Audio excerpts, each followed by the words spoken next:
আজকে Organon of মেডিসিনের 251 থেকে 260টি সূত্রকে নিয়ে আলোচনা করছি।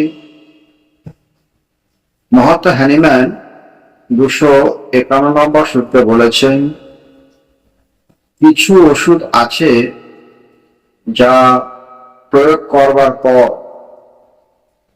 কোনো উপকার দেখা না দিলে পুনরায় আরো এক মাত্রা দিতে হয়। যেমন ইগনেশিয়া, ব্রায়োনিয়া, রাস্টাক্স, বেলেডোনা প্রভৃতি ওষুধ। তিনি 252 নম্বর সূত্রে বলেছেন,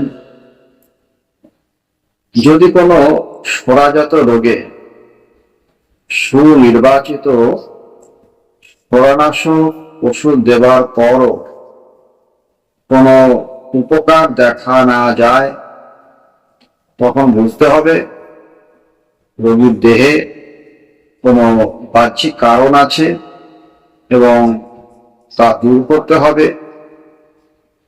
বাহ্যিক কারণ বলতে ধরুন, কোনো ব্যক্তি মারাত্মক গ্যাসের সমস্যায় ভুগছে, তাকে সঠিক হোমিওপ্যাথি ওষুধ দেওয়া হচ্ছে, কিন্তু সে তেল মশলাযুক্ত খাবার খাচ্ছে। তাকে এখন এই লাইফস্টাইলটা চেঞ্জ করতে হবে।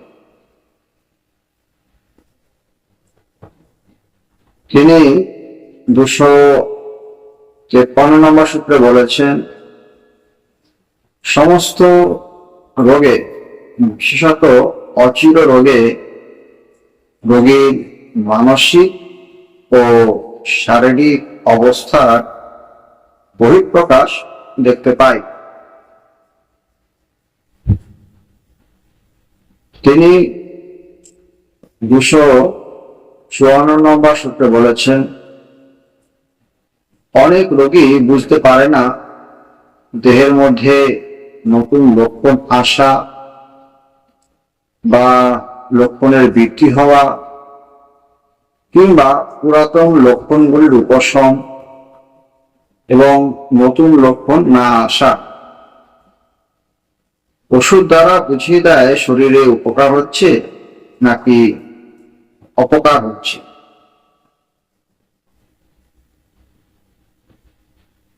তিনি 255 নম্বর সূত্রে বলেছেন, যদি দেখা যায় কোনো নতুন লক্ষণ আসেনি বা পুরাতন লক্ষণগুলিও গুরুতর হয়নি এবং সেই সঙ্গে যদি দেখা যায় রোগীর মানসিক উন্নতি হয়েছে, তখন বুঝতে পারা যাবে ওই ওষুধ দ্বারা রোগী খুব শীঘ্রই সুস্থ হবে।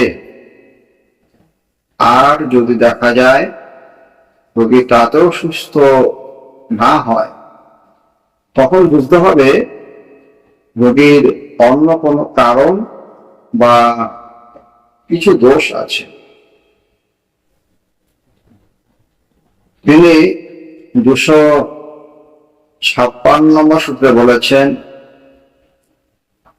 যদি দেখা যায় রোগী বলে আমি ভালো আছি, অথচ নতুন কোনো লক্ষণ এসে উপস্থিত হয়,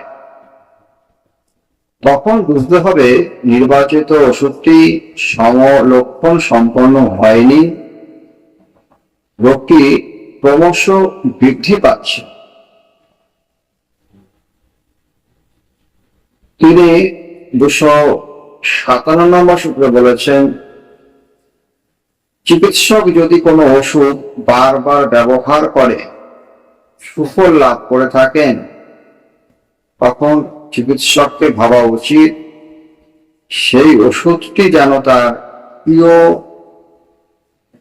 না হয়ে ওঠে, কারণ তার দ্বারা বাস্তবিক অর্থে সঠিক ওষুধটি বাদ পড়ে যায়। তিনি 258 নম্বর সূত্রে বলেছেন, চিকিৎসক দেখবেন যে সকল ওষুধ প্রয়োগ করে রোগীর ক্ষেত্রে কাজ দেয়নি, সেই সকল ওষুধকে পরিত্যাগ করবেন না।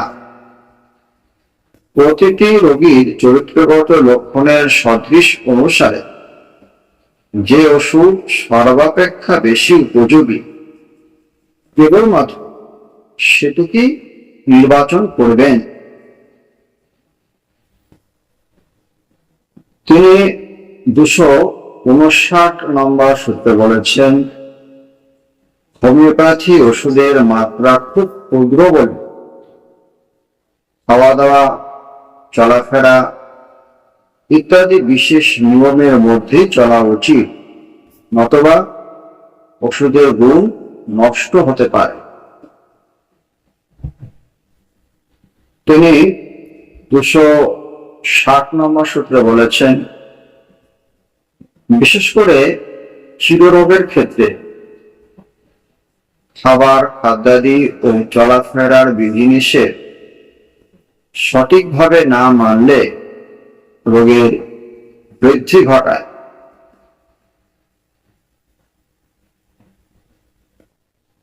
আজ এই পর্যন্তই। এরপর 261 থেকে 270টি সূত্রকে নিয়ে আলোচনা করা হবে।